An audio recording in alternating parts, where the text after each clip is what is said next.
been moved and properly second to accept the minutes from our previous meeting. Is there any discussion?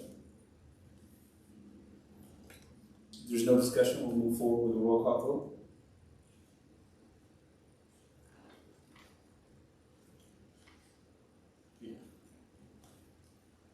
Billie Goodson. Aye. Frank Fletcher. Aye. Dwayne Kraft. Aye. Franz. Aye. Arthur Brackett. Aye. Rajiv Sharma. Aye. Marc Highsmith. Aye. The minutes from our previous meeting have been approved. At this time, we'd like to open it up for. Oh, you're correct. At this time, we would like to. Is there a motion to accept the agenda? A motion we accept the agenda. A second motion. It's been moved and properly seconded to accept the agenda for this evening. Is there any discussion? Okay, we'll move forward with roll call vote. Billie Goodson. Aye. Frank Fletcher. Aye. Dwayne Kraft. Aye. Franz. Aye. Arthur Brackett. Aye. Rajiv Sharma. Aye. Marc Highsmith. Aye. The agenda has been accepted. Now, at this time, we'd like to open it up for public comments. Is there anyone that would like to come forward to the podium and make any public comments?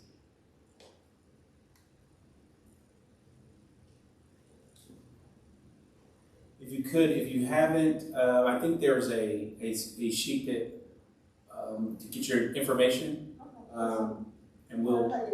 Okay, that would be perfectly good. Thank you. Do I just need to say my name? Yes, if you'd say your name, that would be perfect. My name is Angela Gary. You need my address from the Madison. Okay. I'm Angela Gary. I'm a lifelong citizen of Madison, and I know like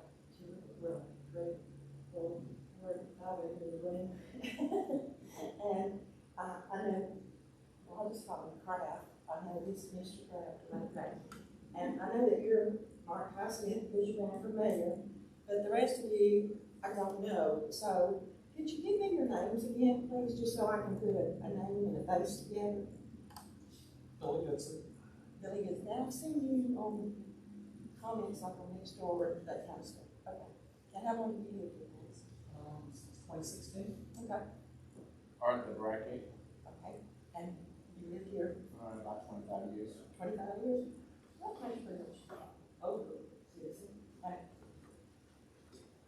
We're good. I'll direct you to trafficking page to it. Frank Fletcher, and I'm Frank Fletcher on the paper. Okay. And I've been lifelong citizen of Madison. Well, Live on Old Chapter Road. most traffic road, well, I didn't go up north from there, so.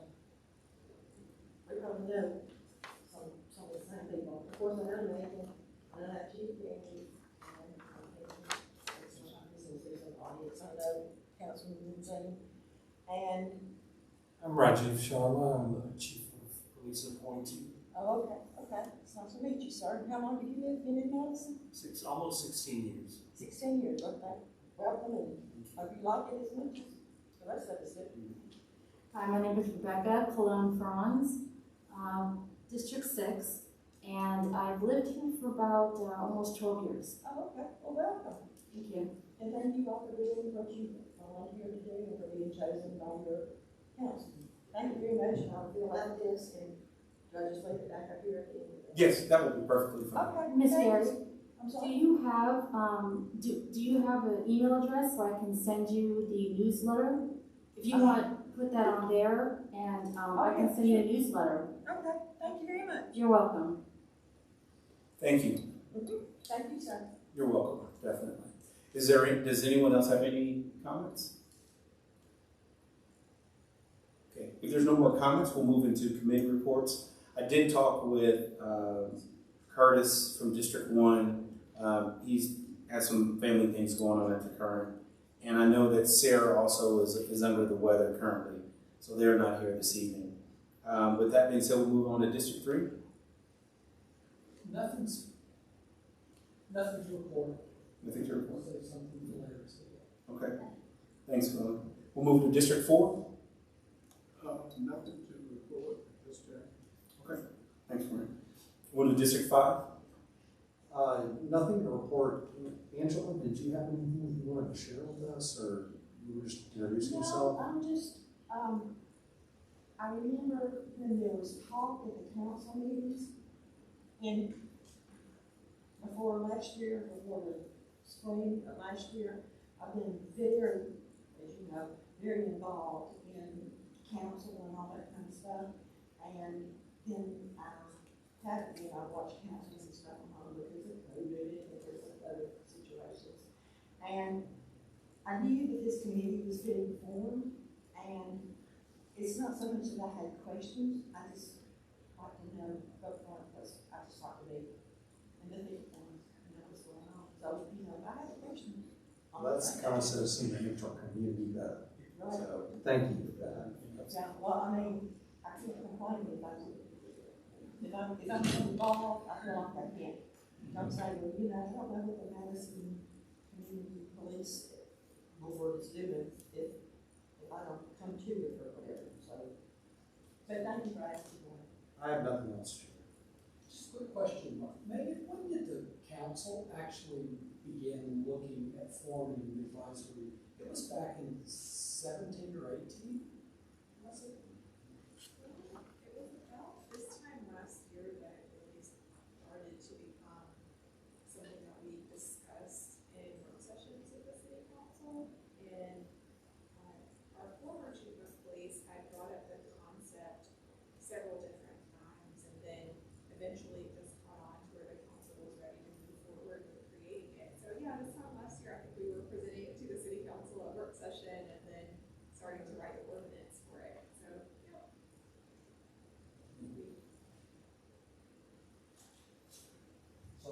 Oh, no, you're fine. You're fine. I don't know if that was in order, but What? I won't hold you responsible. You know, you're good. It's good to have community involvement. That's what's going to make this committee successful. So we can work around it. But thanks again, Dwayne, for your report. Rebecca. Nothing to report. Okay. Thank you, Arthur. I have nothing to do. Thank you, Rajiv. Nothing to report this week. Okay. So for me, one thing that I had thought about kicking around was trying to find more ways to incorporate our city into what is going on and what's going on in their minds, and then as our committee continues to get its foundation and grounding and starts to move around and really start to make impact, we need people of the city to comment and to understand what the concerns may even be. Citizens as well as our Madison Police Department, understanding what the concerns are. So I talked with Sara and I talked with Rebecca, and we had talked and Megan about looking at potentially doing some type of survey to hear what the concerns were from the people. However, because we got a good chief, he has something already in mind. He actually already has a plan. So what I decided to do was we'll step back a little bit, and instead of me moving forward with my thoughts on the survey and how we survey and get information from the people, but we'll move back a little bit. And I know Chief has something. I'm not going to steal his thunder. And it's a great idea, and what we'll do is figure out how we can work with you, Chief, to make that happen, and then utilize that as a way to make sure that, I think that's a great comment, we see the names, but to put that name and the face together, so when, we see each other at Kroger or what have you, who each other are, and we greet each other accordingly, because we should be a welcoming community. So I'll step back and we'll wait on your lead, Chief, and we'll help you in whatever ways we can with that. And I think that's all I have. So with that, we're going to move into old business, and I'm still talking. So, so one of the concerns that have been brought up, I believe on multiple occasions, is talking about the ability to live stream and broadcast this meeting as well as other meetings. I will say, I'm happy to say, I guess, that there is movement being made for a program or a broadcasting program. I don't know everything about it. I'm waiting to get the information, kind of like everyone else. But it's going to help. The city's already moving forward to purchase this program and then get people trained, and then there'll be decisions made on what meetings will be broadcast and those type of things. And we're going to stand by and let that work its way out. We have great leaders, I know, that are making the right decisions. And if we have comments or concerns, their doors are open.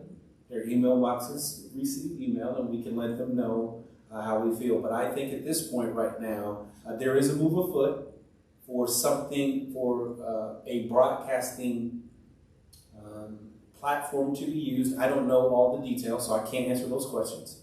But there is movement being moved forward. So I know that's something that many people are still concerned about as coming to the meetings, but still wanting to have the information. So I think this is a wonderful step forward, and as we get more information, we'll pass it out, just as well as I know that as City Council receives the information and they pass it out and let everyone know how that's going to move forward. But I know that's one of the things that was on the old business. The next thing on old business was one of our citizens had came to a meeting, it's probably been about 2 months ago, talking about traffic safety awareness. Interesting enough, the month of April, thank you, Dwayne, is Traffic Safety Awareness Month. So Curtis and I had talked a little bit about this, and I've talked with a couple, my city council representative, and gotten some ideas on how we can move forward, just to because we want it to be involving of the entire community. And in my opinion, one of the best ways to do that is you get the kids involved. So I have an email out that I'm going to talk with some other school officials to see if we can at least do some type of contest potentially, just to continue to bring awareness to traffic safety, utilizing your phones while driving, texting and driving, all those things. I talked with Chief about it, and we have to be very careful. We don't want to cause a distraction to see our signs and prevent you from being able to drive. So we're going to work on all that together, and I plan to have more information in the upcoming month. The next thing on old business was talking about the human trafficking awareness. I think Rebecca, you had some information on that? Yes, we are planning the Special Agent McCready wanted me to rename it, and he'd like to call it the Trafficking and Exploitation of Children Prevention Class. I know that's a mouthful, but he didn't want to call it human trafficking because he won't specifically be discussing that. He'll be discussing about how to keep children safe. And the only age group that he's going to reach out to is middle school and high school, because elementary kids, too young, they're not really within the scope of what he's discussing. This is going to be on March 12th at 1 p.m. at the Madison City Public Library. And I will be sending out information about that, and I know I'll get help from the city on that as well, like they always do, to get the parents invited to make sure we cover as many parents as possible. I will be sending out emails to the middle and high school principals so that they can then turn around and send it out to all of their parents. That way all the parents will get the information about this meeting through them. And I think that was everything on that. Okay. Thank you. Thank you, Rebecca. Is there any other old business? Mike, do you mind if I ask a couple questions about the live streaming? We can talk about it a little later, not right this second, but we can talk about it. Is there any other old business? I'm sorry, I missed that question. Wanted to talk about the live streaming. Okay. But and I'll definitely talk with you. We'll talk about it, and I will gather up any additional people I need to help answer some of those questions if I can. Okay. All right, this time we're going to move over to new business. Tonight, as we look through and we go through, as we're planning these meetings, we look for, we try to make sure that we're covering things that are imperative or impactful to our community. And one of the things that, as we talked with Chief, was a trend that we're seeing, that he's seeing, and maybe we all are seeing, and that is in the area of domestic violence. And at this time, if we could, Chief, I would love for you to come up and be able to give us some more background information as what is going on in the City of Madison in regards to domestic violence and how we can be more aware and prepared. Good evening, everyone. So, I was talking about this earlier with our friend from Way 31. What we normally see consistently throughout the country is that anytime we get into an area where the economy starts faltering and there's a lot of stress and anxiety because of that, we see a huge uptick in domestic violence. And that is certainly true here in Madison. I reviewed the stats for domestic-related calls that officers responded to in a 6-month period ending in mid-February here in 22 compared to 21, and we found out that we're 21% above the rate for domestic violence calls that we were a similar period of 21% above. Looking at the calls for service that we respond to, we a full 5% of the calls for service that we respond to were domestic rate. 5%. Think about that. That's hundreds of calls. And looking at the calls that our officers are going to right now, the two biggest, the highest number of calls we're going to right now are either domestic related or something having to do with mental health calls, or a combination thereof. So this is a huge thing right now, and it's something that has always been there, but it seems to get worse in periods like what we're experiencing now. So anyway, a little bit about my background and why am I teaching this? Well, so when I was in Virginia Beach, I was a sergeant in our detective bureau. From 2006 to 2009, I took on a supervision role of domestic violence unit. And part of that role that I had, I was also our grant manager for the Violence Against Women Act grants that we had for a city. And part of that grant essentially forced us to, I don't want to say force, it sounds a bad way. Part of that grant stated that we had to go out and conduct training. Not only training to our employees, but training to other city employees and training throughout the community about awareness issues involving domestic violence.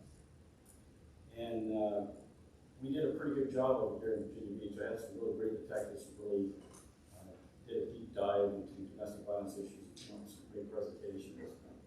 And we caught the attention of the local Navy bases here in Virginia Beach. Now, if you know anything about Virginia Beach, you cannot go out and throw a rock in any direction and not hit somebody who's related to the Navy somewhere. And they were experiencing, around that time, we were experiencing a very high volume of domestic-related cases involving military personnel who were getting convicted, not only being charged, but getting convicted of domestic violence rates, and it was forcing the Navy to have discharges. And it's something I'm going to talk about here later in this presentation. A federal law that says once you've been convicted of domestic violence, whether it's a felony or a misdemeanor, you lose your right to carry, purchase, possess, or transfer a firearm. So if you're in the military, you can't carry a gun, you're not fit for the military. So they process you out. And they asked if we could come and start doing some training here at local military squadrons and military units. And we did. And we seem to have had some type of effect because these units were noticing that less and less of their unit members were being involved in domestic violence incidents. It could be because they saw their buddies being discharged out and they decided that there was another way to go. But the Navy liked it so much that they actually wanted us to take this to the fleet directly.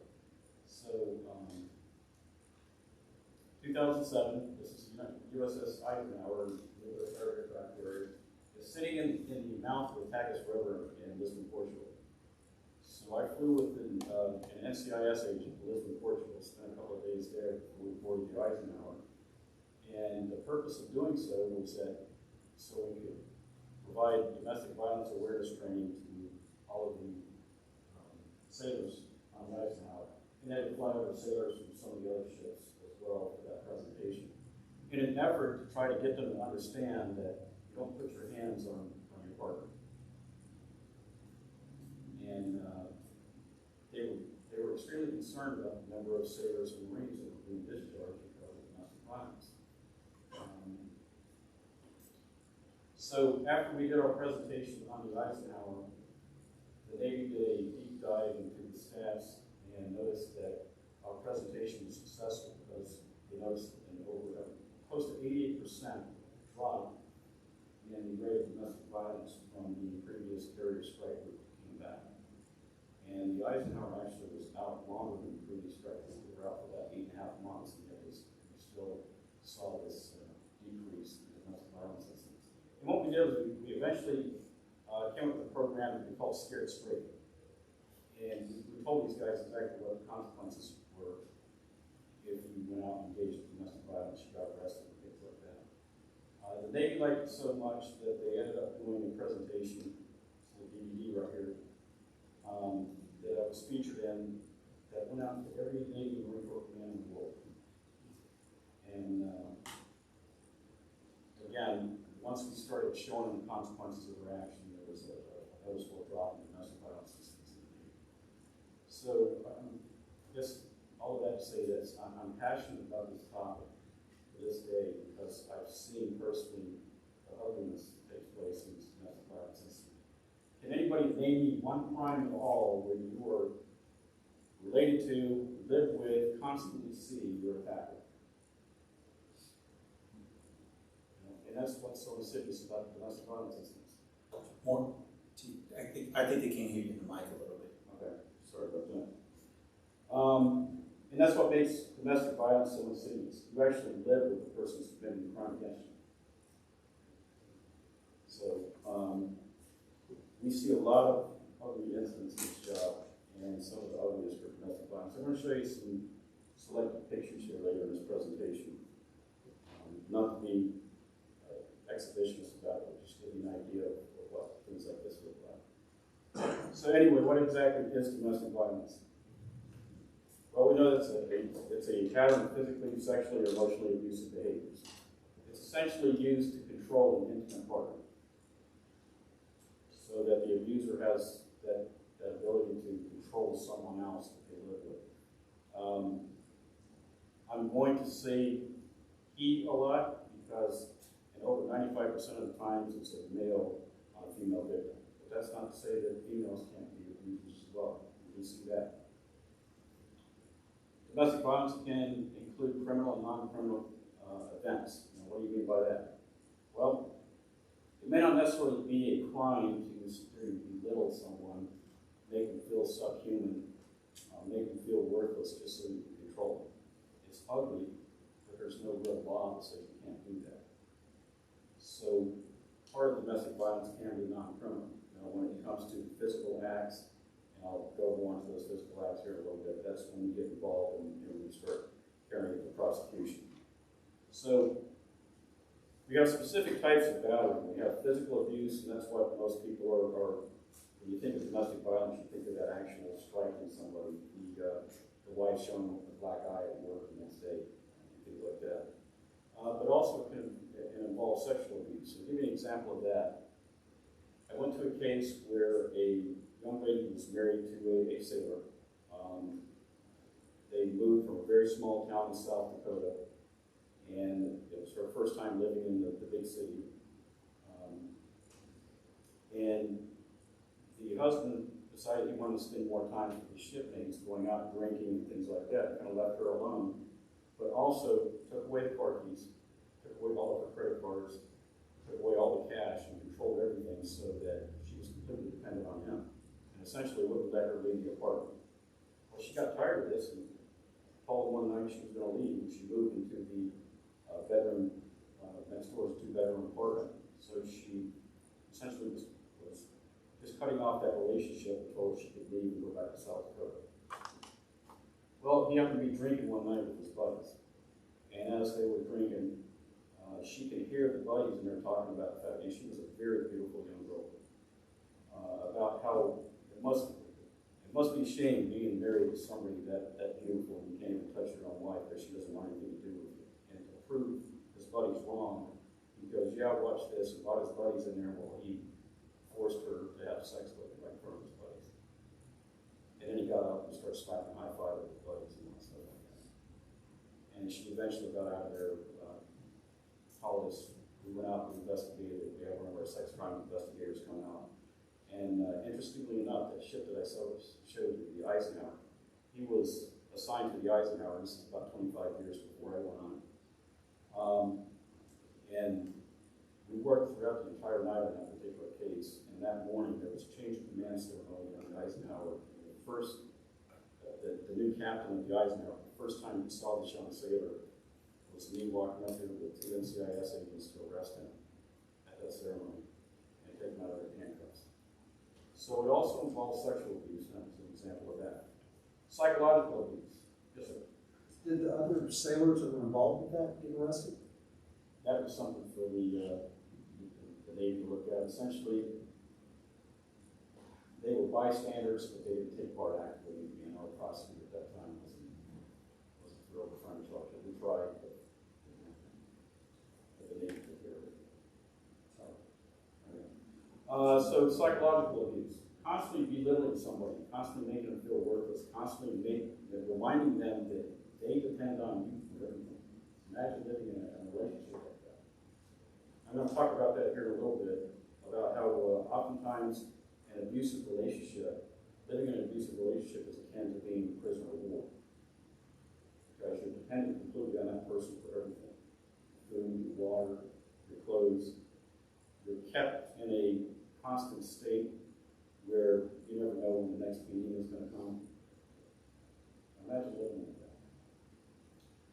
And then finally, the other type of abuse is destruction of property and abuse of pets. 75% of batterers will abuse pets. And we've seen that on cases before too, where they would choke the cat out in front of a woman. Now, why do they do that? Well, it reminds the person that they're abusing that next time it's going to be easy. You know, if I can do this to a cute and cuddly little puppy, imagine what I can do here. And it's meant to induce fear and control. So, why do they do this? Well, essentially, again, it's to dehumanize somebody, it's to belittle them, it's to keep them under their thumb, completely under control. They want to induce that fear. They want to induce that dependency. They want to show that total domination over top of it. And what happens with domestic violence incidents when you have that severe battle or that recurring incident? It's constantly going to happen. What's important for us as police officers, and luckily I have some folks here from the Crisis Center who actually came out and did training with our office. I believe you guys are going to be doing training also on how to do lethality assessments in the future.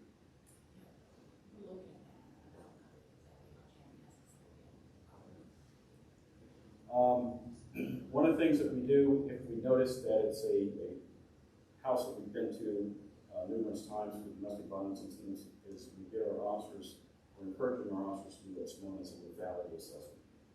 And a lethality assessment is a form similar to this, where we ask a series of questions about that abuse. And what we're looking for is that pattern of abuse to see if it's getting worse. And there's a score on there. And if we check so many boxes, then that shows that there's a greater chance of lethality. What do we mean by that? That the violence is going to continue to happen until the woman, again, I'm using that in a general term because over 90% of the time the victims are home. That the woman will eventually will suffer some serious bodily harm or be killed. Now, we did have a domestic-related homicide earlier this year here in Madison, in January. First and only homicide we've had this year. Hopefully the only homicide we have this year. I can't talk more about that because it's an ongoing investigation, but it was to be domestic-related.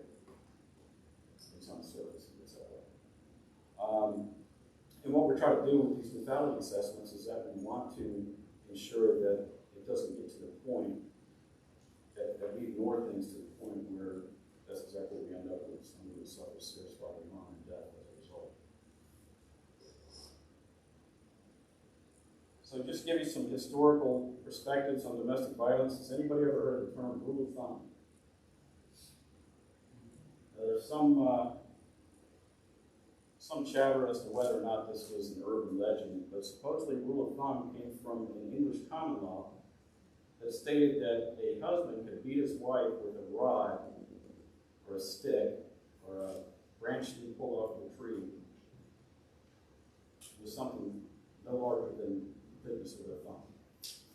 And if they do that, they were perfectly legal. They could use a stick or something like that to control your wife, as long as it wasn't bigger than your thumb. So next time you guys are watching Jeopardy and all, see if we get that question. But again, what it does is it emphasizes the fact that Western society especially is lived in a patriarchal society, and the man usually controls everything to include controlling his own household. And the law kind of codified that. And even here in the United States, I told these two cases, it's kind of interesting. The case that goes back to 1864, North Carolina. Case of State versus Black, which says a degree of force was acceptable to control an unruly temper, but if no permanent injury has been inflicted, nor malice, cruelty, or dangerous violence shown by the husband, it is better to simply draw the curtains and shut out the public gaze and leave the parties to later forgive and forget. So it essentially said that a husband could beat his wife as long as he wasn't cruel enough. Case in Mississippi in 1824. State versus Bradley. A husband is permitted by law to discipline his wife physically without subjecting himself to the vexatious prosecutions resulting in discredit and shame of all parties involved. So the states were actually telling husbands, well, you got a right to control your wife, just don't make it too bad. All right. So it gets us to where we are now. National prevalence. Now this is a stat that's a few years old, but it's generally doesn't change. Think about this, a woman is beaten every 9 seconds on animal work. And I told you before, but 95% is male and female. That's the reason why I keep saying beating her. Houses where someone has children inside, the battle lives there. The children have a 300% increase in being abused themselves. That 300% comes back and haunts us again. Because children that constantly witness domestic violence in the home have a 300% chance of growing up being abused themselves. That's learned behavior. They just don't know any other way. So, I'll get into that here in a second. Spouse abuse accounts for more injuries to women than automobile accidents, muggings, and rapes combined. So that's simple. So when we look at I keep using that term victim. What exactly are the victim's characteristics? So usually they're women, again, who suffer from low self-esteem. They come from a bad psychological or economic background.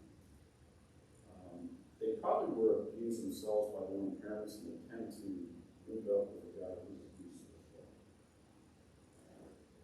They believe in traditional gender roles. I'm the woman, I have to listen to what the man says because he controls everything. And they also feel that maybe eventually I can change him. I can fix him. If I just stay in this relationship long enough, I can make things better. The batter's characteristics. They're jealous and possessive because they too suffer from low self-esteem. Hypersensitivity, controlling, manipulative, displaced anger. Public behavior is different from private. Some of these domestic violence abusers, the batterers, are some of the most charming people you'll ever meet. We had I was a security police officer in the Air Force. My last duty station here in the U.S. We had a guy that I worked with, everybody loved him. Funniest guy in the world. The minute he walked into a room, people would start smiling because he knew he was getting ready to crack a joke.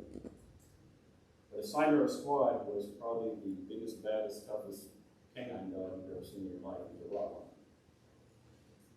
We knew when that guy pulled up in the parking lot and was getting ready to walk into work, because that Rottweiler would stand up and the hair on the back, right all the way down his spine would stand straight up. His eyes would turn completely black, and he would stare at the door, growling with his teeth showing, with slobber coming out of his mouth and everything else like that. And sure enough, here comes this guy walking through the door.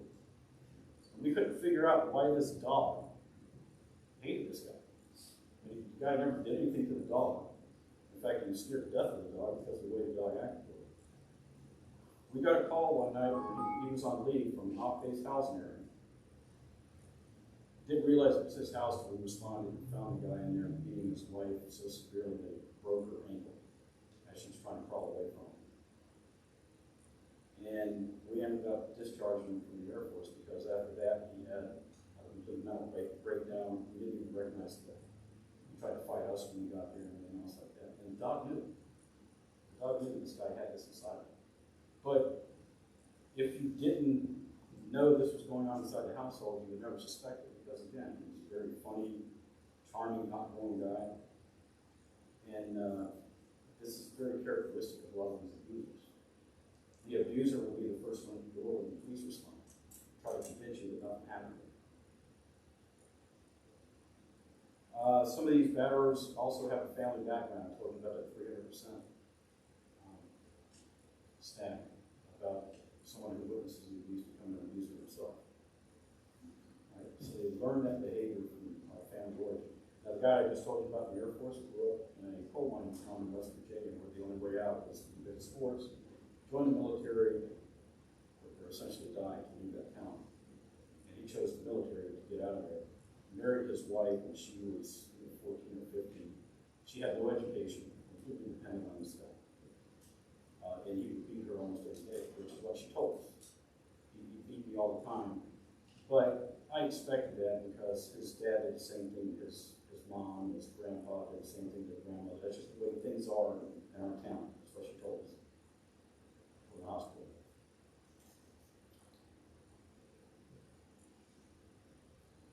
So again, you see that the batterer also suffers from low self-esteem, so in order to make themselves feel better, they practice that control and dominance over somebody else.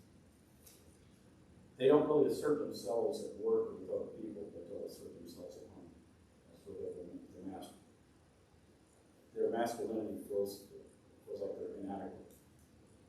Most of these batterers will not fight us for reasons to show up, but they'll do the men on the moment.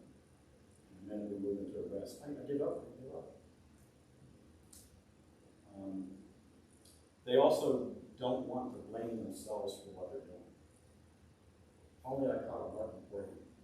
People have it out for me, that kind of thing. That's the way they think. And as a result, because of those inadequacies, because of how they feel they've been treated unfairly, they transfer that anger and abuse onto their spouse or their significant other. They deny and minimize that abusive behavior. I've got a good example of it right here. You can see on the screen. In Virginia Beach, we had an actual folder, a check sheet that was about 4 pages long that we had to fill out for every domestic violence incident. This is one that I went to. If you can't read it, it says, I'm right, she's wrong, I'm innocent, she's guilty. Now look at his anger as the words get bigger as he writes this. I saw this on the internet the other day and thought this was pretty interesting. And these are some of the reasons why somebody abuses their significant other. They laughed at the wrong time. We just recently had the Super Bowl, right? Did you know that the Super Bowl is day number 1, ground zero for domestic violence? She talked during the game.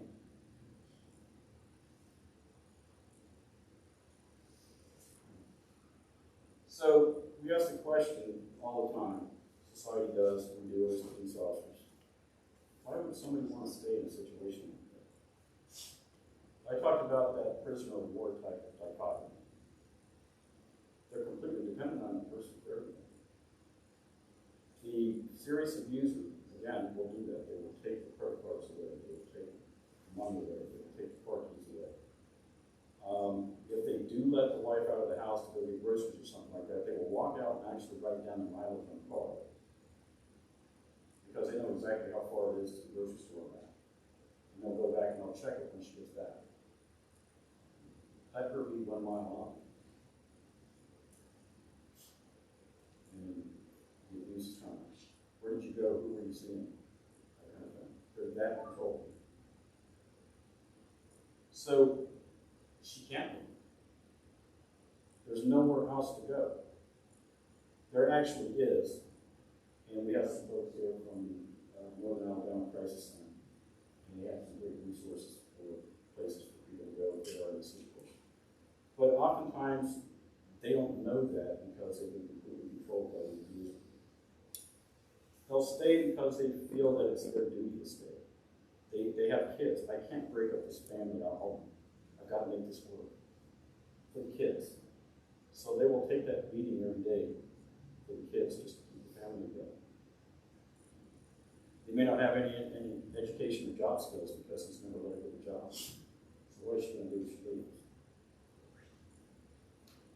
On average, it takes 7 to 12 times of trying to leave before a woman finally leaves an abusive relationship.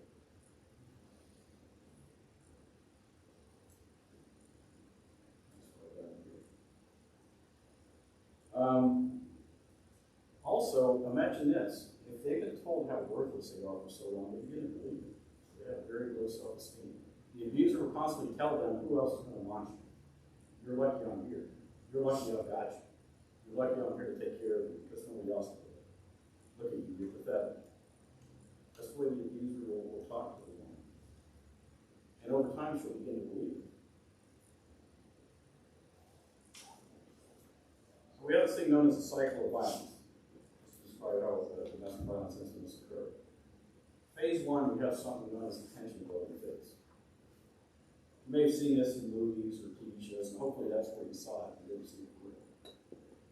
But during this tension building phase, the abused can feel the abuser's getting angrier and angrier. The guy will come home from work and immediately slam the door. He'll start punching the walls. Around this time, the woman is trying to hide the kids away. If he is going to end up hitting somebody, at least he'll hit her and not the kids. So she'll hide the kids away. She'll tell the kids to be very quiet. Daddy had a bad day. Don't bother Daddy right now. Doing everything she can to try to calm the situation. And she'll go up and confront the guy and try to talk him down because she can feel that it's coming. She'll be very compliant with everything that the guy has to say. Get me a beer. She'll run and get a beer. Things like that. This phase will last for weeks and months at a time. It's a building phase. Sometimes the anticipation gets so bad in the abuser that she will do something to trigger the beating. So phase 2 is the actual beating incident. Now phase 1, we may get a call. If the guy is yelling enough and he's banging on the walls enough and the neighbor may hear, the neighbor may call us. Phase 2 is usually when the police do respond, and that's the actual battle phase. The tension is built up enough to where the guy now blows his steam and does so by beating that spouse. If he's not satisfied with the beating of the spouse, he may then turn to the kids and come up with an excuse of why he needs to beat the kids. This is about the time that we get called. This is an actual battering incident. The problem is that when we call these battering incidents, once we get there, domestic violence is something known as an evidence-based prosecution. We have to see the signs of the abuse. We have to have witnesses. We have to have somebody actually tell us what happened. Very few times we're actually going to see that visible bruise on the face. A lot of times the guy may hit her right before we get there, and that bruise may not show up for hours later.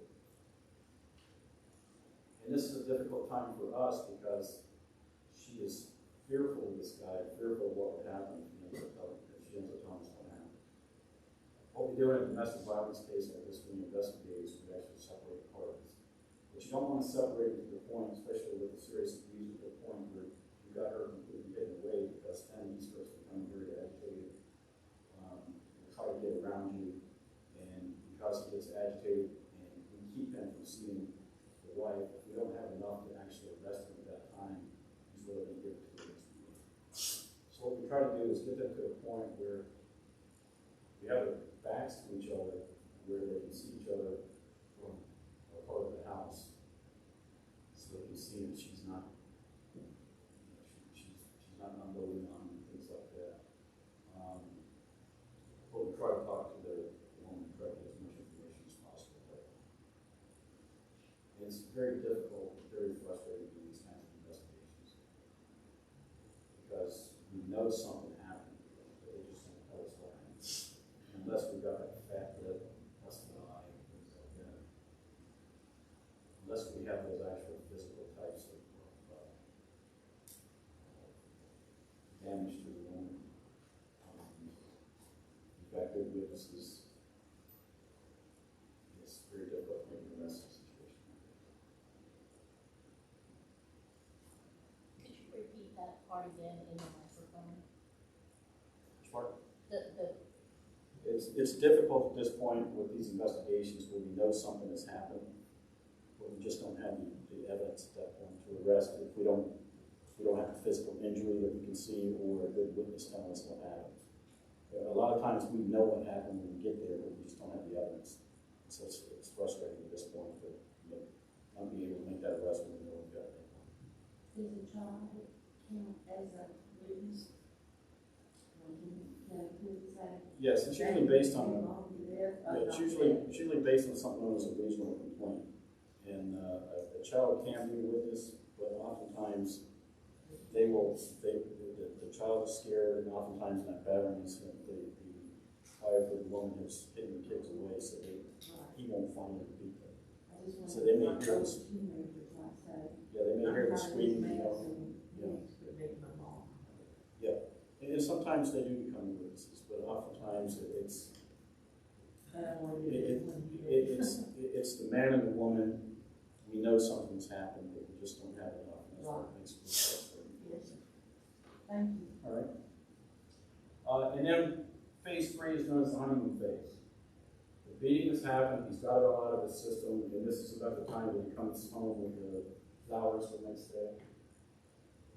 He comes in and starts crying, gets down on one knee, promises that it's not going to happen again. I'm sorry that happened. It won't happen again. I just lost control. Listen, you and I will go away together. We'll go off on a nice vacation. You may bring her a gift or something like that. And part of that is the guy does feel guilt for it, but a lot of it is so she doesn't leave. And a lot of it is so she doesn't go tell the police what happened. So he's trying to buy that love back. And like I said, it's a cycle. And that honeymoon phase may last for a while, for a few weeks, maybe only last a few days, and then goes right back to the detention building and you keep battering. And unless she gets out of that relationship, it's just going to continue to happen that way.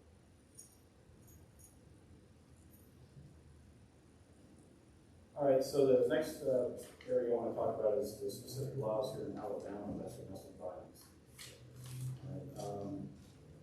This presentation itself could be a whole day, so I'm going to try to run through it as quickly as I can. But the thing we have to understand is that in order for it to be considered a domestic violence incident, there has to be something known as a qualifying relationship between the parties. Obviously, being married to somebody is a qualifying relationship in domestic violence incident. The parties that were married before but are now divorced are always going to be linked, and it will be a domestic violence incident. Parties who have a child in common, whether they got married or not, whether they dated or not, if they have a child in common, they're linked to become a domestic violence incident. And the abuser can be charged with domestic assault as opposed to simple assault. We have something known as a dating relationship, and I'll get more into that here in a second. A household member. What exactly is a household member? I've got it highlighted here, and I'll read it. A household member is a person maintaining or having maintained a living arrangement with the defendant where he or she is in or was engaged in a romantic or sexual relationship. So essentially they're either living together or they're in a deep relationship where they constantly have that intimate contact with each other. All right. Relatives or current former household member, an individual who is a parent, step-parent, child, stepchild, or has maintained a living arrangement with the defendant. And then we get into a dating relationship. A significant romantic relationship in which you have a lot of affection, a lot of intimacy. Of course, there's a sexual component and things like that. So it goes beyond just casual dating.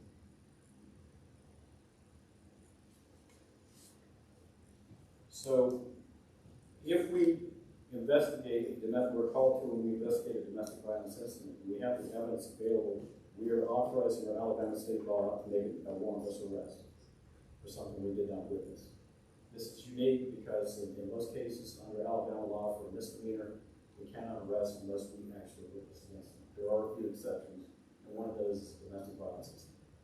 And it's based on the evidence that we see, based on statements from a witness, based on the totality of things. Maybe a statement from somebody with injuries to the victim, some physical damage to the house that we see that's consistent with something being thrown at the victim or something like that.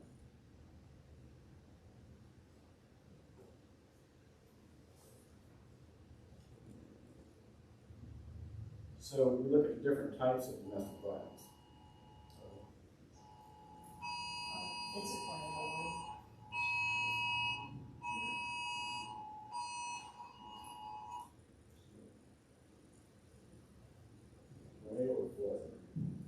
That means you have a cell phone? Every Limestone County.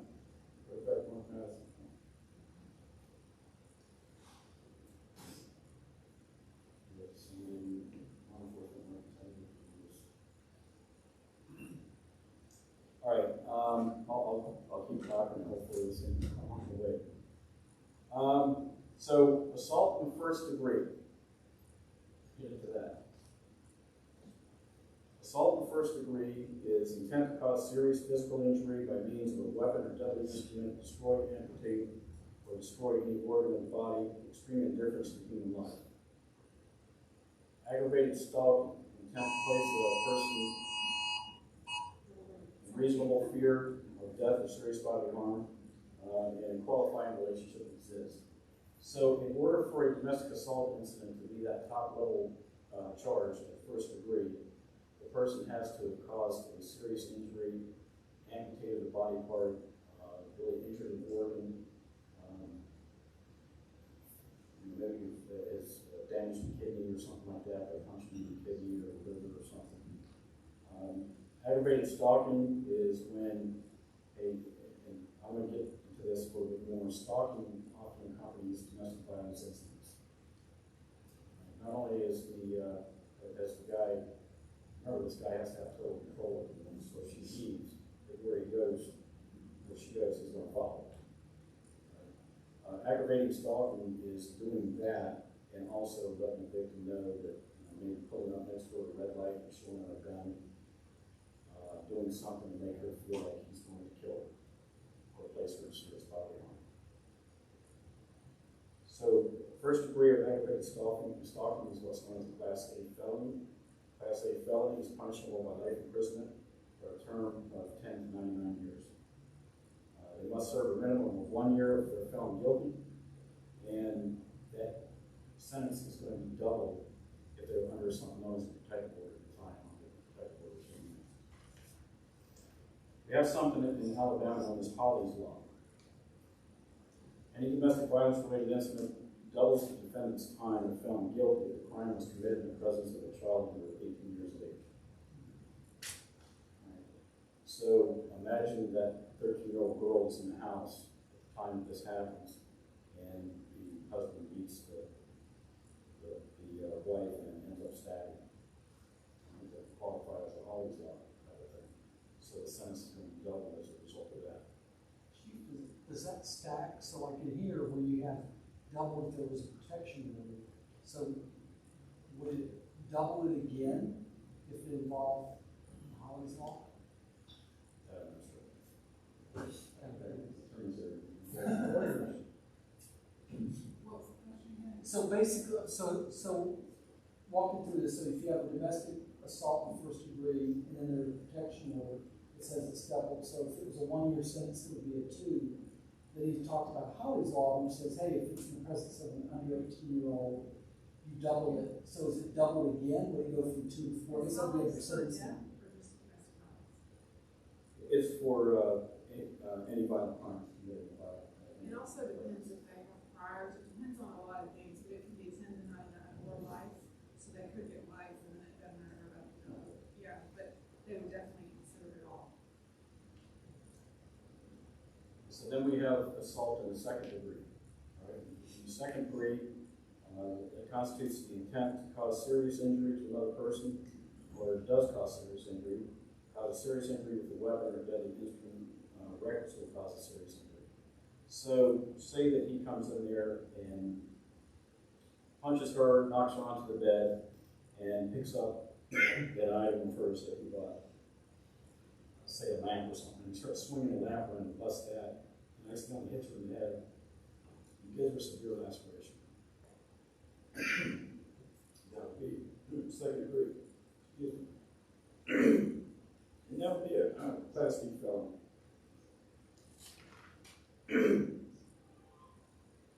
Domestic violence in the third degree. I just lost my voice. Chief, do you want some water? We'll try that. It's going to work. Must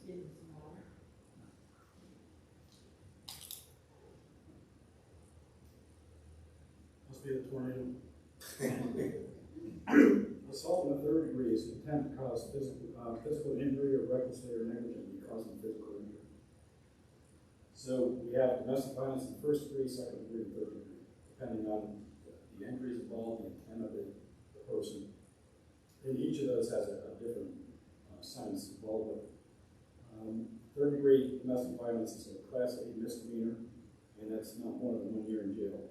Minimum sentence to serve is 10 days for a second conviction. So it does build if they continue to get convicted of domestic violence. Third subsequent conviction is a class C felony, and that calls for not more than 10 years or less than 1 year and 1 day. And convictions can be a municipal, any conviction from any court can include convictions in municipal court. Is a class B misdemeanor for, and that's sentenced to 6 months, not more than 6 months in jail. Class D misdemeanor to interfere with the domestic violence call. So if she feels that he's getting ready to beat her and she picks up the phone, dials 911, and he grabs the phone and hangs up, that's a charge I would say.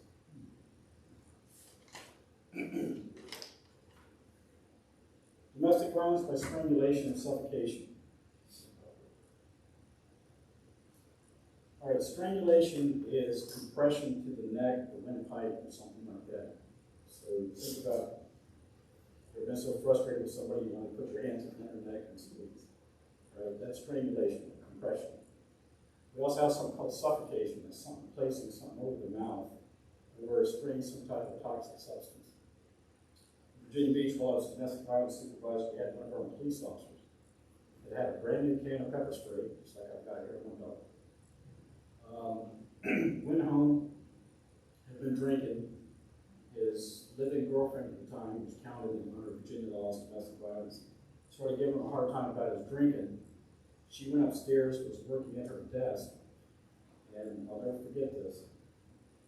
There was a light blue wall painted behind her. She's sitting at her desk working. He comes up, enters the office, takes that entire can of pepper spray and empties it on her.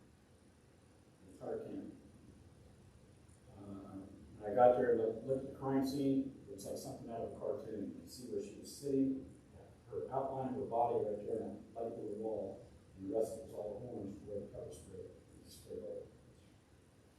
That would be an example of attempted suffocation, because you're using a malicious substance to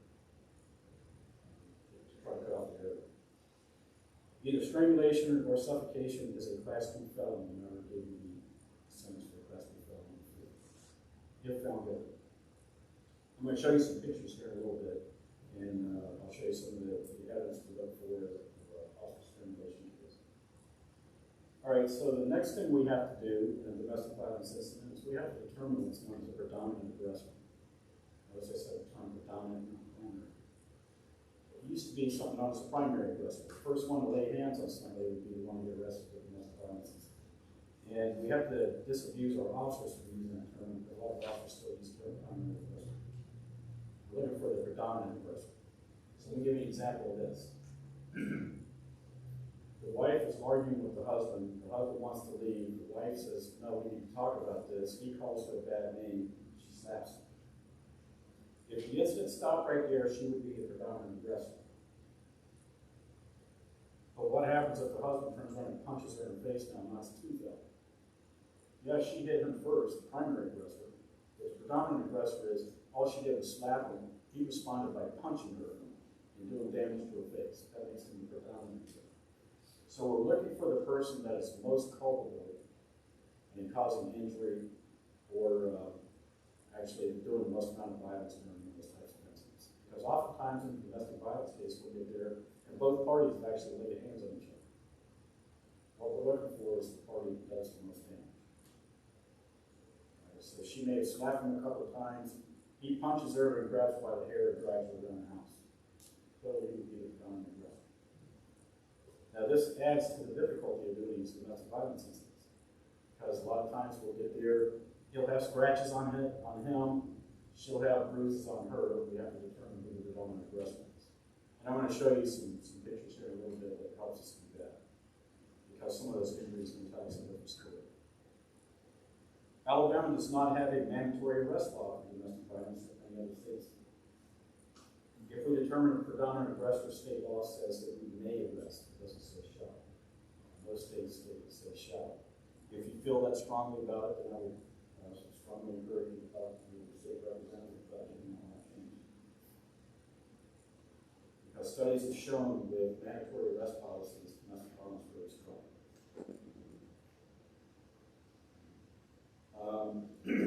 Anyway. So how do we determine a predominant aggressor? Who is the most serious threat in the household? So some of the things that we look at is we look at a history of calls to service dominant. We look for the guy coming out first when one of these things. Opens the door as we get there, and then shuts the door behind him and steps out. You think that might be a clue? Right. Oftentimes we'll get there, if the woman has been beaten, she may be hysterical. Screaming, crying, yelling, and he's cool to keep going. See what I have to deal with here? I mean, she's out of her mind. She attacked me. All right, so we're looking for that unusually cool customer. Because remember, these abusers are manipulative. They manipulate the woman, they manipulate their kids, they manipulate their neighbors. They're going to try to manipulate us as police. We look at the proportional injuries. We look at the height and weight of the people involved. Again, I gave that example of because I actually looked for a case, it was a small Filipino woman, 4'2", weighed maybe 80 pounds soaking wet, and he tried to convince me that he had to punch her because she slapped him. She attacked me. And that's the reason why she's missing her 2 front teeth, because she attacked me. So naturally we arrested her as an aggressor. Again, we look at these injuries, offensive and defensive, and I'll show you some pictures here in a minute. We look for that unusual fear in the presence of one party over the other. And we also assess that potential for future injury. I told you before, going hand in hand with domestic violence incidents is a kind of stalking. So stalking, just like the assault, has different degrees. Stalking in the first degree, a person who intentionally follows or harasses or makes another, harasses another, makes a credible threat, either expressed or implied, with the intent to place that person in reasonable fear of death or serious bodily harm. I gave the example of following a person and then pulling up next to him at a red light and pulling the gun out. All right. Some abusers will do things like, the day that you find roses on your front doorstep is the day I'm going to kill you. And then she'll call and say there's roses on the front doorstep. Stalking in the second degree, a person who's acting with purpose and intent, repeatedly follows, harasses, telephones, initiates contact, verbally or electronically, or otherwise with another person.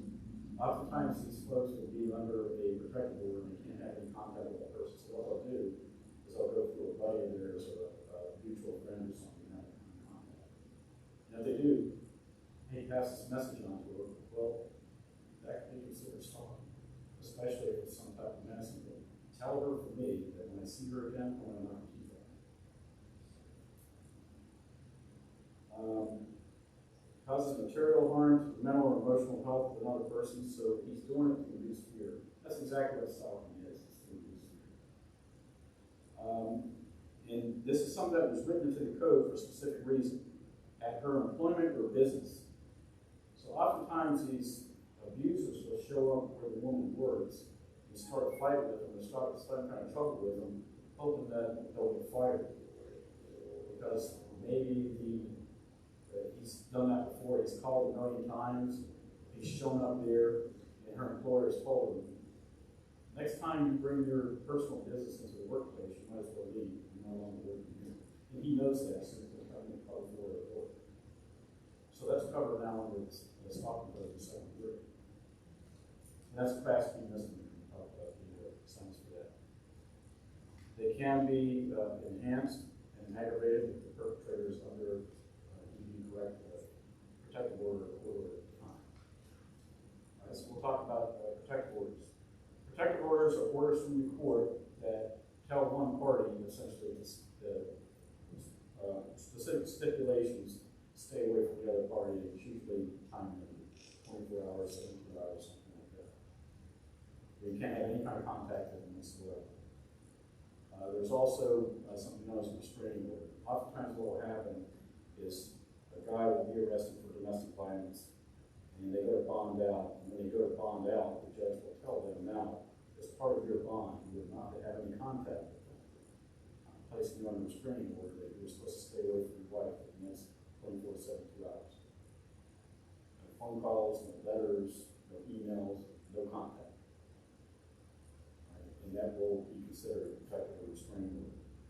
So what happens if somebody violates that? Well, if you do it knowingly and willfully, Class A misdemeanor, punishable by 30 days imprisonment, which may not be suspended. The third violation is punishable by a minimum sentence of 120 days, which may not be suspended.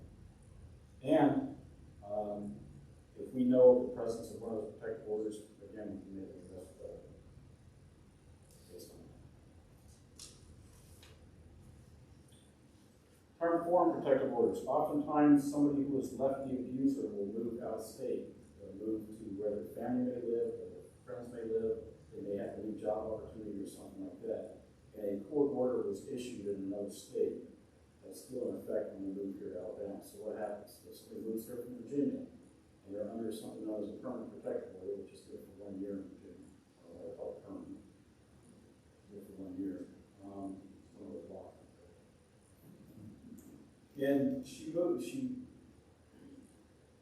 here within 3 months that permanent protective order being issued here to Alabama, and the abuser now follows her to Alabama and starts following her around and leaving messages for her and making her live in fear.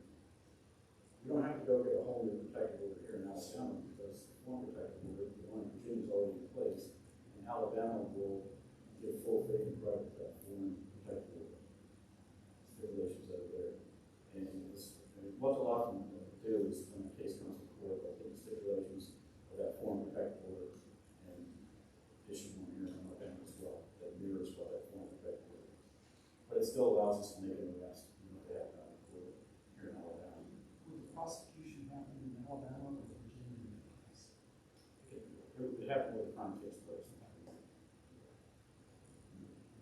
So one of the other things that was built into the law to try to provide extra protection to the abused is something known as a 24-hour hold. Under State Code Section 1513-190A, a person arrested for an offense involving domestic violence or is charged with a violation of the domestic violence protective order may not be admitted to bail until after an appearance before a judge or magistrate within 24 hours of the arrest. If the defendant does not see a judge within 24 hours during the time frame, he or she will be released on bail. The defendant needs to be assessed for potential continuing threats, and that's where the additional protective orders will be issued. Under that 24-hour hold, they also cannot have access to firearms. And there is an enhanced penalty for violations of this different protective orders. So talk about firearms for a moment. This is the only crime, as said crime because there's also a civil penalty for those that are involved in prison. It's the only crime where a misdemeanor will take away your Second Amendment right to criminal conduct. Domestic violence. If you're convicted of misdemeanor domestic violence, you can no longer purchase, possess, carry a firearm. There's a state code here that mirrors the federal code, Title 18 U.S.C. 922G, otherwise known as the Battenberg Amendment. This is the senator from New Jersey that came up with this amendment, and it was passed as part of the Violence Against Women Act. Again, it bans someone who is convicted of violence against their intimate partner from possessing, carrying, purchasing firearms. The unique thing about the federal law, however, is that if you knowingly give a gun to your buddy and you no longer buy one, and you know he's been convicted of it, guess what? You can be charged with that federal felony as well. And this is something that we stressed when I did the military training. What chief or sergeant or whoever, Private Dunlop here was convicted of domestic violence. I know you're shorthanded in the field, but the minute you hand him an M16, you can be charged with violation of the federal statute.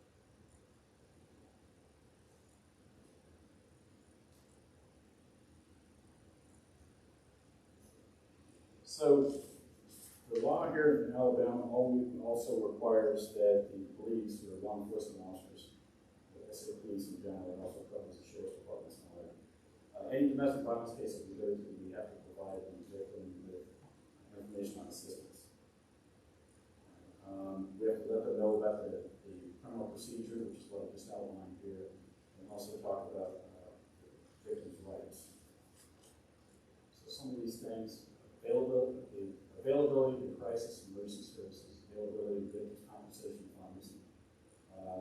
The officer gives the victim his or her contact information for the police department they work for. They explain the procedural steps, or we explain the procedural steps in criminal prosecution from here. He'll go for an arraignment tomorrow, and then the court date will be set, and explain the whole prosecution process. There's an invocation form as part of the Alabama Victims' Bill of Rights that also is provided to the victim. Any eligible requirements for restitution and compensation, that's in the Victims' Bill of Rights. And recommended procedures for any threats or intimidation. So if this happens, contact us. We'll contact the judge to issue the restraining and protective order. We'll make sure that we get that full so that we can find them the rest of the street. And then the prosecutor's name and contact information is provided to the victim. So I talked about how domestic violence cases are evidence-based. So what exactly is it that we're looking for? So I want to show you some common injuries. Right? These are injuries from control. You see the bruises on the back of the arm where the woman's been led around and grabbed by the back of the arm. Oftentimes the abuser will grab by the arm and drag her around the house. Look at this, you need to clean up the dishes here. You didn't have dinner done in time. Let me take you back to the bedroom. You didn't do laundry and all this stuff. And all the time they're grabbing and squeezing, and you see the bruises on the back of the arm. Very consistent with an abusive relationship. The other picture you see here is somebody that was knocked to the ground and dragged on the floor and there's rubber. So look at that on the knees, the elbows, the knuckles, areas like that. These are examples of physical assaults. The laceration over the eye, anywhere where the skin is very close to the bone, if you hit it hard enough, it'll split. We call that a laceration. Usually from a punch. You see the one woman with two black eyes. And I had a guy actually tell me this. She didn't tell me, or she didn't do what I told her to, so I dotted her eye. And she did this quick enough, so I dotted the other one. Okay. I talked about looking at strangulation and suffocation type of investigations. So one of the things that we look for is that compression on the neck that I was talking about.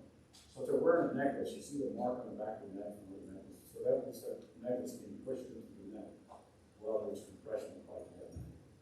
And then you see the bruises around the trachea, the windpipe, and everything else like that, where the thumbs met at the front while the guy was squeezing the woman's neck.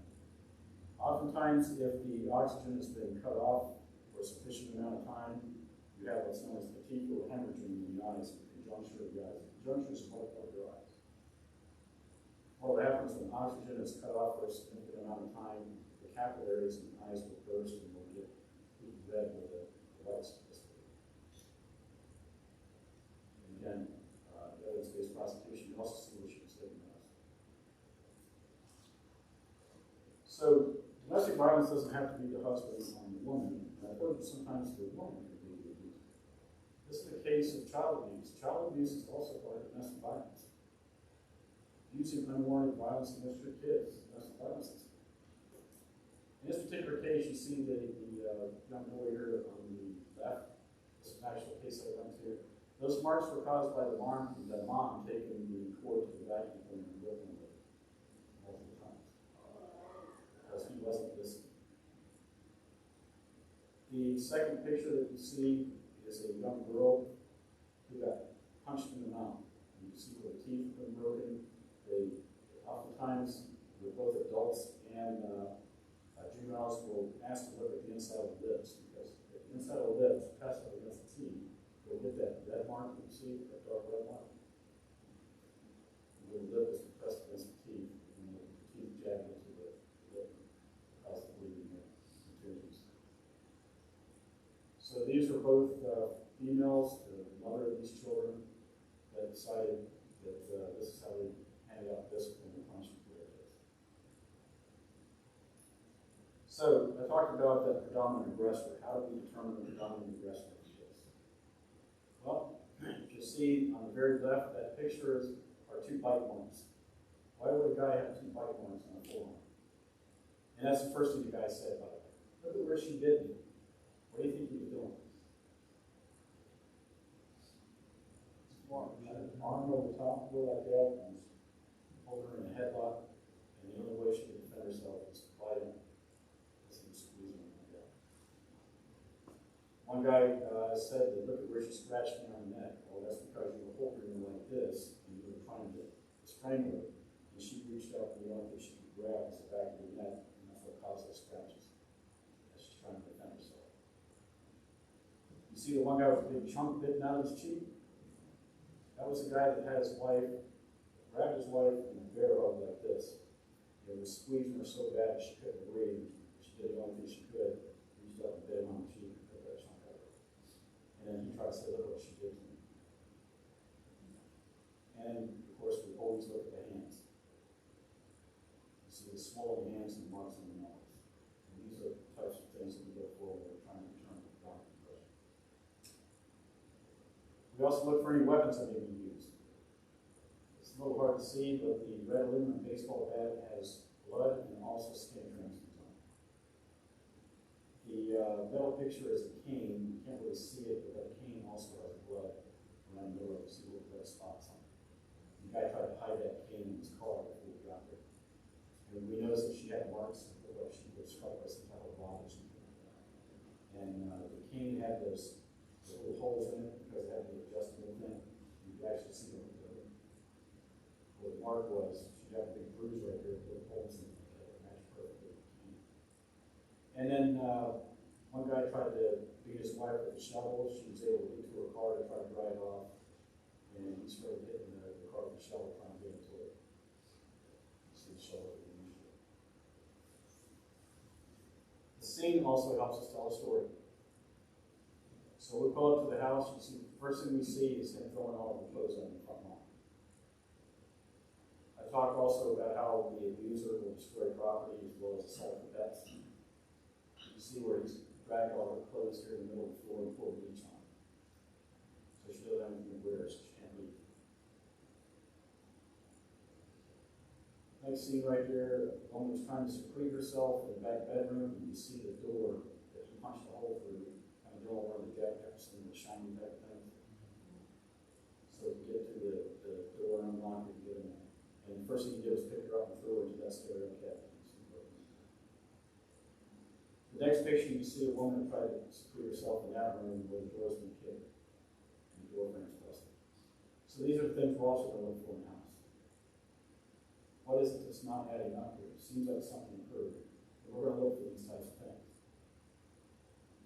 This next picture on the left, you'll see that There's no doorknob in that door.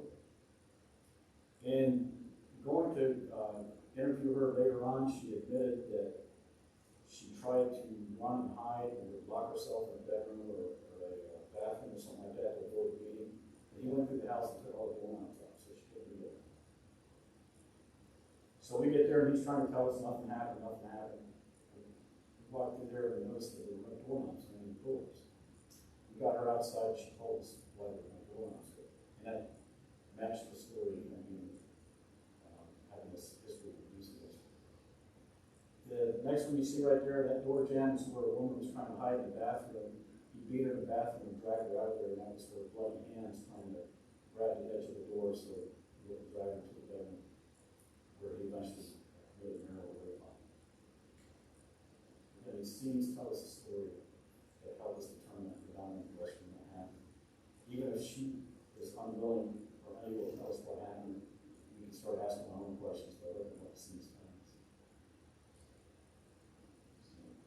I could talk about this all day long. There's a lot of things to talk about with domestic violence because it's down and dirty overview. Talk about what domestic violence is, how we define domestic violence, different types of crimes, and what we look for in investigation. Any questions?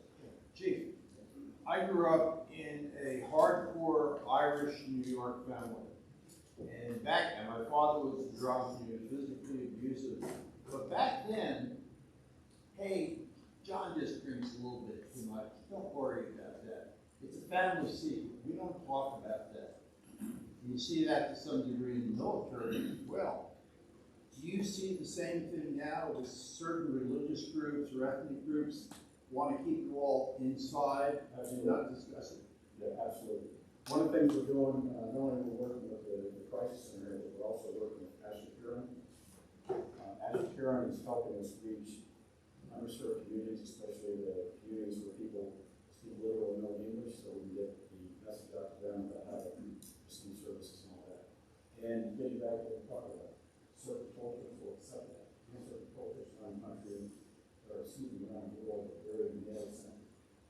And being and controlling women is part of the culture.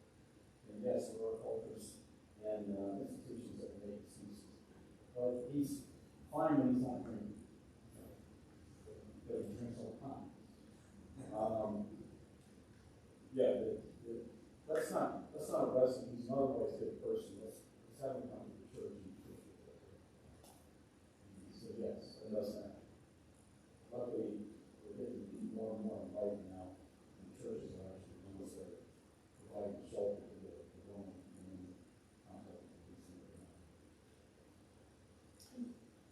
Chief, at the outset, you mentioned that there was a rise in DV events in Madison. I mean, we live in a relatively affluent community. Unemployment's relatively low for our state. What do you attribute the rise to? So, let me put it this way, I didn't emphasize this earlier in the show. Domestic violence takes place in all races, all classes, people of different statures in life. So the richest of the rich, and of course the poor. We're going to get domestic violence incidents. What I think is happening here, I think a lot of it is, again, the anxiety over the lockdowns. Yes, we have low unemployment all here, but we also have a lot of people that are out of the workplace. So people that are working and working a lot harder than they have. And then there's the uncertainty about the future. Also being trapped in close quarters and a lot of alcohol and technology. Yeah, and look at what Madison is. Madison is a residential community primarily. And where does domestic violence primarily take place? Inside the residence. So two of the things that I kind of expect when I took over chief of police here is that we're going to have a lot of domestics and we're going to have a lot of juvenile related cases. And we have both here in Madison. So again, the affluence, the well-to-do, even if you are working, there's still stressors involved. Especially now with a lot of people out of the workplace, people are working longer and working harder, and they're kind of stressed out because of that. Follow on to that question real quick. You've given us a lot of definitions for domestic violence. What about the 16-year-old, 6'2", 100-pound kid that doesn't want to do what mama says and pulls back one and wallops her one. We charge kids for attacking parents. Charge $50 days. One of the things that we look at with domestic violence is what precipitated it. Was it that a true abuser? Was it mental illness? The person didn't know what they were doing at the time. Sometimes instead of a brutal arrest, they end up taking to an illness because they attacked somebody. They had the actus reus, the act, but not the mens rea, the intent, because they were capable of making a rational choice because of the mindset.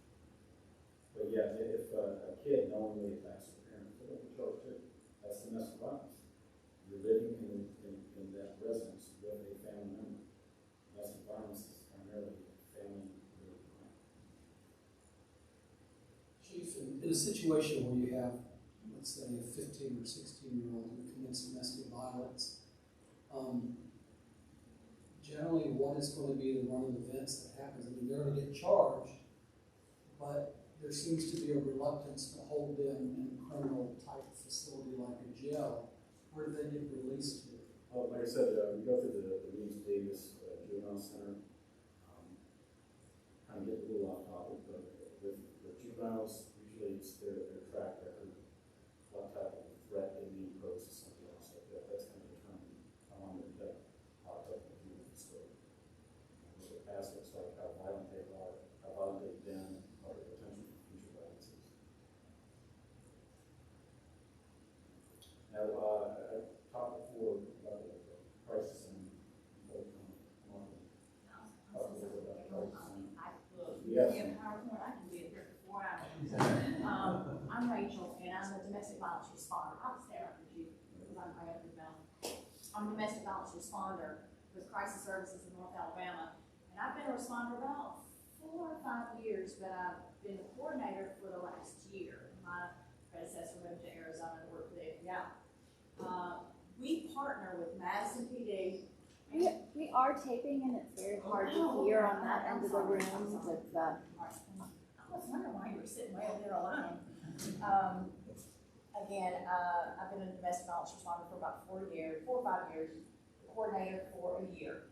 And we ride with the Huntsville Police Department. We have about 17 responders now. In April, we'll have almost 25. And we partner with Madison, we partner with the Sheriff's Department, and every single day I get domestic violence police reports from everybody. Madison emails them to me, the Sheriff's Department emails them to me. I get hard copies of Huntsville's.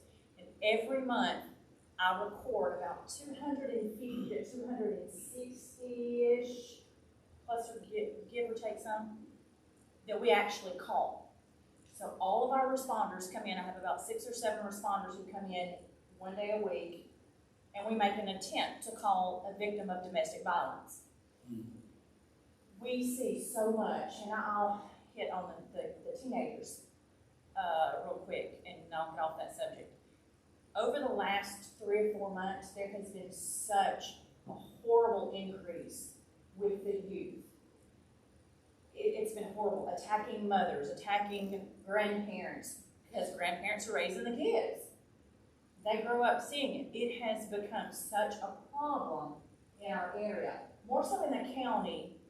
When I get the least amount of reports from Madison City, but we get them. The severity that I see in our office has increased in strangulations on our side. And remember, we do intimate partner domestic violence. So if I get a kid case, I'm not going to deal with it. Crisis Services does, we help people with sexual assaults, domestic violence. We have counselors, a trauma therapist, that sort of thing. We also have nurses. This is something that's very important. He showed you photos of strangulation cases.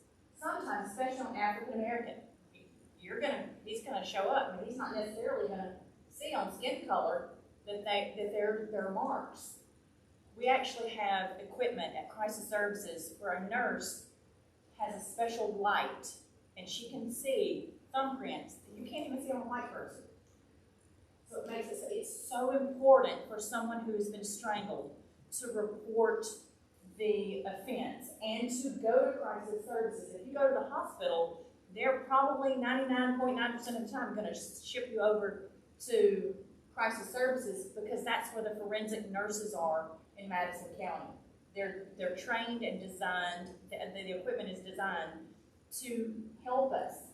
That 72 hours is so critical in a strangulation case. Very, very, very critical that they get help because the severity of that injury can damage them and do so much damage within that 72 hours.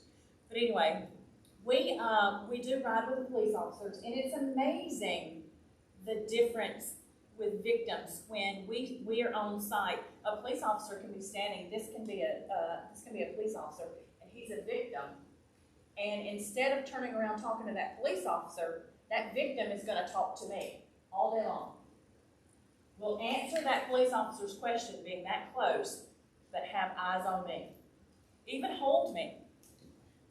I have been led around a house before with a victim while she's showing a police officer something, while he's just doing his job. But that's what we're there for. We are there for emotional support for a victim in domestic violence. Now, granted, we go to all scenes with police officers, but primarily we're there for domestic violence. But Crisis Services is an amazing program. We carry bags for kids, we color kids on the site. We see all kinds of things. We really, really do. But our heart, 90% of our domestic violence responders are victims. I grew up, my first memory, 4 years old, my mama being beaten by my daddy. And then I married into domestic violence. So it's just, he's right, it's just this cycle, this never-ending cycle. If we grow up in it, chances are we're gonna live it. We're gonna go one way or another. So, any questions? Well, I have a question with that. So, and I think it goes to, and it was one of the statements that Chief, you said it, and now you're saying it again, is this learned behavior. So, this is obviously is a form in which we kind of talk through teaching. What are some other methods, or what have you seen been the most effective as we look at how we can help people to understand what it is, and then understand that that's wrong, and understand that that's not the behavior that we should continue, whether you're, obviously as an adult, but even as a child, what have you seen that's been the most effective, or what should we be looking for the adult women? You've got to change the mindset. I say women. We have had a great increase on male victims, actually, over the last 2 months. For an adult female victim, if she does not allow us to help her, we're going to see her again. We are going to see her again. What I train responders to do is listen, don't judge.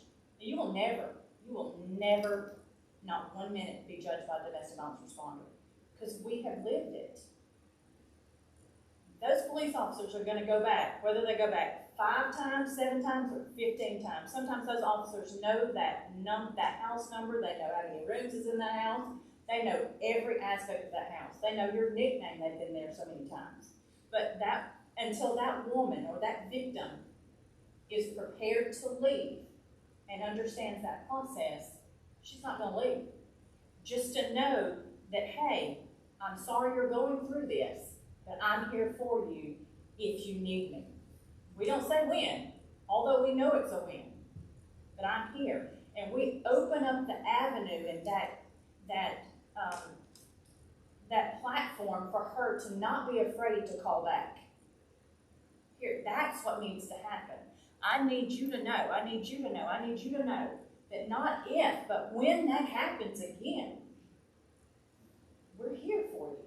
And she's got, a lot of that comes with, if we can ever get them into therapy, if they will ever see a counselor, just a few times, to learn a coping mechanism. And that's primarily what it is. We're adults not understanding how to cope. We're adults pitching fits because we're not getting our way. And we're controlling someone else. So if we learn coping skills, and we teach our children coping skills, we'll be a lot better off.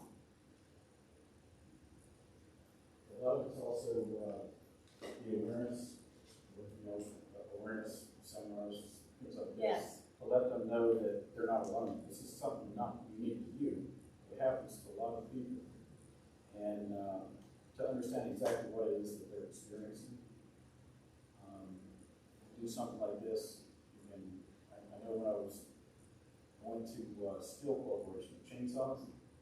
Steel Chainsaws is based in Virginia Beach. We did a briefing there for their employees. And as I was talking about some of these things, the characteristics of the person that's abused and the characteristics of the battle, you see people's heads nodding because they either experience it themselves or they know somebody like it. And if it's the one, if they're experiencing it themselves and they're hearing somebody talk about it, they realize they're not stigmatized. There's not something wrong with me. This is something that's happening to other people as well. So now that I know what it is and what I'm seeing here, now I can ask for help. And then, of course, the hammer of the law, having mandatory arrest policies. So Chief had a statistic up earlier about 75% also abuse animals. Someone who works with animal rescue, I've seen it. A lot of places are starting to get a lot of progress in having shelters that will take animals, because the spouse doesn't want to, if they leave an animal that, in the future. Do we have anything like that here in? We have two shelters. We have one in Huntsville and we have one in Decatur. There's a couple in the outlying counties. We actually do not take pets. There was a facility maybe an hour or two away, maybe in Jefferson County or another county, that would take pets. I've not had to deal with that in a while, but I can find out for you. So something I was curious about, I don't know if it would ever work, but maybe talking to some of the organizations like FOR is a local rescue, forensic rescue, super organization. I know they work with Madison, with the police department or the animal control officers, and whether or not, maybe even through their foster system, just to get somebody out. Because the fear is that immediately, it's like you need something for the first week, days, something like that. So I was sitting there when we started talking about that, that. It's amazing how many people will not leave because I teach a whole course on why we stay. It is amazing. My mother stayed 50 years. After 50 years, she left them 2 months later. So there's all kinds of reasons, It can be something as simple as Mama told me to just deal with it, handle it, act like it's okay. Is there in the city, community, I really don't have statistics that you gave us, but not necessarily like me at my household with my husband, going at it or whatever. But if there is another relative that has some, let's say some issues with chemical dependency, possibly alcohol, and then they're obsessed with firearms, and they let you know that they'll be happy to use those firearms. And if they're a relative, is that? That's very common in abusive situations. Right. And again, it could be, when we're talking about domestic violence, we're talking about family or household members. Right. But see, But yeah, this chemical person is dependency, not. the alcohol, the drugs, all of that exacerbates Right. this Right. abusive behavior. But when somebody tells you, I'll be happy to put you out of your misery, they partly misery, or if they would call it feeling with the misery. If there's anything said, I just need to call and say, can you go to whatever Yes, address? it's something we call harassment. The trafficking is not terminal harassment. Okay. And so, do you just call them like a report? Is that what you do? Yes. Okay. Any other questions? That's your. I'll leave you with this. This cycle of violence can also involve elder abuse, elder family members living at home. That can be part of domestic violence. But I was amazed by a case I went to where there was a baby, a 4 or 5 month old baby, that's in a household involved in a lot of domestic violence, yelling, screaming, things like that. And we helped the lady and that baby go to a shelter. And I was holding on to the baby as we get stuff out of the car. And there were kids at that shelter that were running around squealing and yelling and screaming as they were having fun. And I got some idea of the type of violence that was happening in that household. And that baby grabbed a hold of me and just squeezed. Hearing these kids making all these loud noises and stuff like that because of what was going on in that house.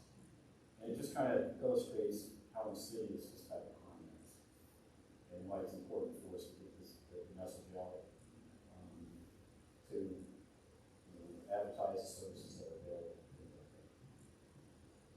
Any other questions? Thanks for listening.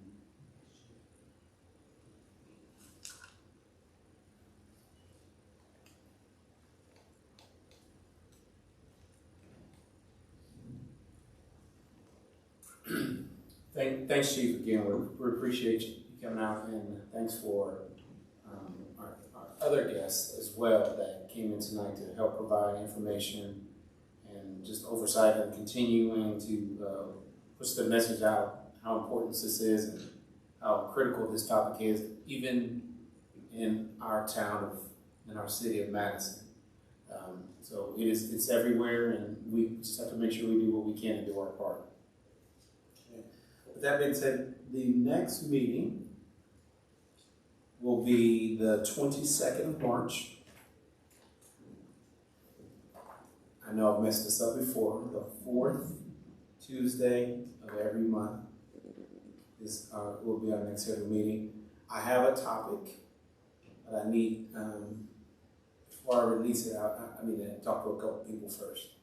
And we'll get that published as well.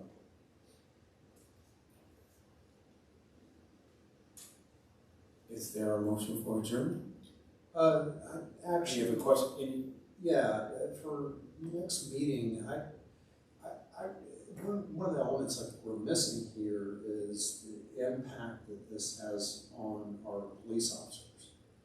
I've always been told by police officers that domestic violence situations are probably the most dangerous situations they go into next to traffic stops. I would really like to hear some of Chief's perspective on that and kind of how they approach those situations differently than they would any other situation. So just a suggestion for a topic. It doesn't have to be the next meeting, but maybe the following meeting. Okay.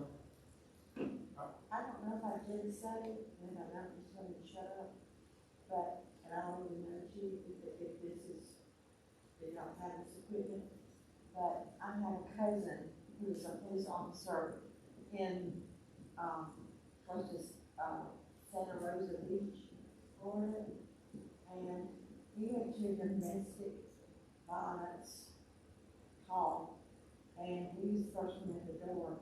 And if they hadn't just gotten some kind of new, something for their face, some kind of helmet that had a thing on it, he would have been shot in the face and been killed or lost his eyesight or whatever. And I think that I know that has to go to council and all that, but we need to protect our officers instead of putting them in harm's way and getting killed because them dying and bringing more in. You can bring more in, but let's take what we have. So this is what we'll do, and Rebecca, you can take note of this. I'll circle back. I'll get with Chief as well, and we'll talk through and bring back something on the lines of impact and potential impacts. So then we encompass that. We can see how the effects it has on officers, because we've talked a little bit, somewhat about how it affects our community. I think that's a great perspective also to hear from those who serve our community and the effects it has on them in ways in which we can make sure that they're staying safe and sound as well. I'm just concerned about the heightened danger, you know, in a highly emotional situation like that. I know that, you know, it's gonna be, Chief was talking about the child harassment, you know, when being safe in that situation. It's gotta be an emotional toll on our officers, so I think warrants some further discussion. Agreed. We'll definitely circle back on that.